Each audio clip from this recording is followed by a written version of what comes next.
It is 3 p.m. on Wednesday, May 21st, 2025, here in beautiful Northeast Texas on the Lazy Cow Farms. It's about 85 degrees, 88 degrees, somewhere up there. Hey! Hey! As soon as I start filming, they start acting funny. Anyway, I'm moving the animals to a new section here. I wasn't able to make it out this morning, but it looks like they didn't overeat the grass here. Lots of grass is untouched, which is good. So they can't figure out. Here, the wire's over here. Sheep! Sheep! Sheep! They're used to crossing the cross wire, but I'm thinking of putting up the wire to keep them from going back here. Sheep! Sheep! Sheep! The cows have figured it out. Sheep! Sheep! Here they come. Sheep!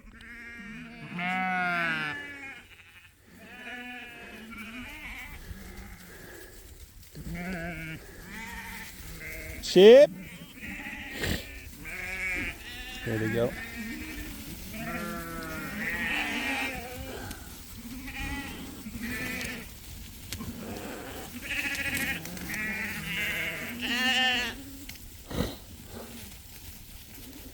Come on.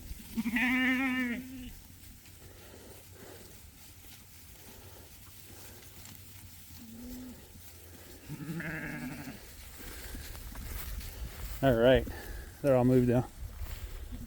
Double checking none are left behind. I don't see any left behind. So, yeah, this is two sections. I did plan on moving them this morning, but I didn't get out here in time, so I just moved in the afternoon early. And two of the cows were offsides, Patches and number 10, which is the half Brahman, half Angus. But the sheep were all where they were supposed to be. I think they liked the forest. It is fairly warm. So this is the first year really where I feel like I've got similar to grass what Greg Judy has. So for those of you who don't want to watch like years worth of videos or go back in time and find videos from May or whatever. So I started this all operation. I think I bought the land in March of 2021, and then I got my first cows in June. And then I started rotating probably around August of 2021. And that, let's see, June of 2021 was the beginning of a 150-year drought. We didn't get rain for months. And then we got a little bit of rain and a little bit of rain, and then the winter was really dry. And so coming into 2022, like spring never really sprang in 2022. We did get a little bit of rain late, but by then it was already hot enough that the summer grass was the only hope we had. Hay in 2022 was ridiculously expensive. I didn't buy hay in 2022. I instead opted to feed them. And I think I sold half my herd by that time too. There was too many cows. I might have had the 3 sheep or 4 sheep by that time. 22 was okay. We had another drought though at the end of 2022. And I started to see grass really grow for the first time in 22, but it really wasn't that much, and I still was kind of struggling to understand what it was I was trying to do. And then I think 23 is when I said, okay, I'm just gonna be a lot more careful not to graze unless I have grass to graze on. And 23 I started seeing results, but 24 was really when I started to see like the first really good results, you know. But this year it's much better than it was last year. And of course last year was much better than 23 and so on and so forth. But this is the first year where I'm looking at Greg Judy's video and I'm not really feeling envious. I think I've got pretty good grass. And if you can tell, the grass is starting to change color. It's starting to brown out and thin out. We're heading into summer. Late May is when it starts to really warm up. We haven't had rain for a while, or significant rain. We do expect rain this week though. And hopefully that'll kind of soften up the soil a little bit, give the summer grass a little hope. If it's not already growing. It's kind of hard to tell what's growing, and I can't identify the grass just by looking at it. I know some of the grass is about half of them, but much of it I'm still kind of lost. Anyway, so this is the first year where I really feel like I'm getting good grass growth, and I got to be careful not to let it go to my head, you know. But the original plan was that by increasing fertility in the soil, I'd be able to run more animals more cheaply. And the goal was eventually to have about 60 animal units on my 60 acres. I think I'm running probably around 25, maybe less. But if the grass keeps growing like this every year, and if it gets better and better, as long as I don't overgraze, I should be able to increase the number of animals I have on the property.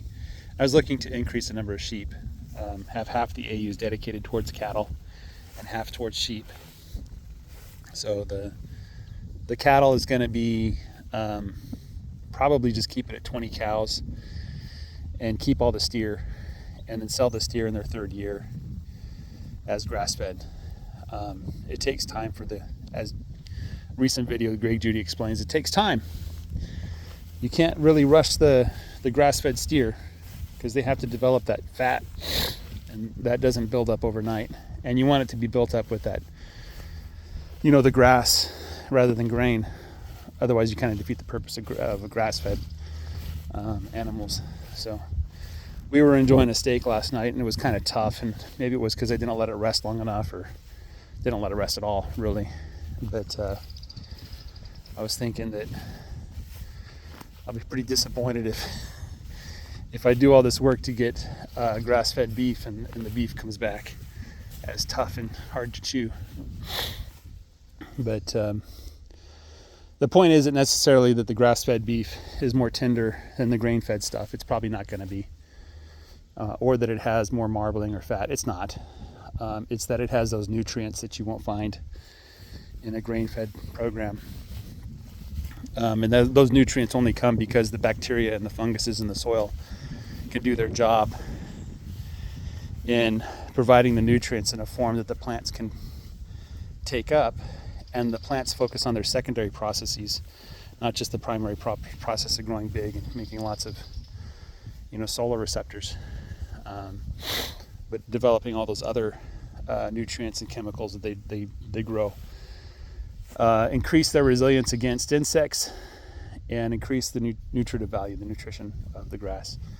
And that should translate to nutrition in the cows, and nutrition in my belly, and hopefully nutrition in my body, right?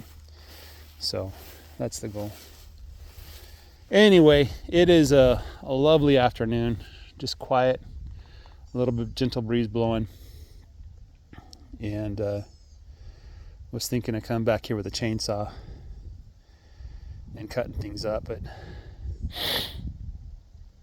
you know, it's kind of hard to put a wire through where there's like fallen trees. But to be honest, I kind of like it. I kind of like having that brush that the sheep can rub against, and the leaves that the cows can eat and the sheep can eat. Anyway, not much else to add. You guys have a great day.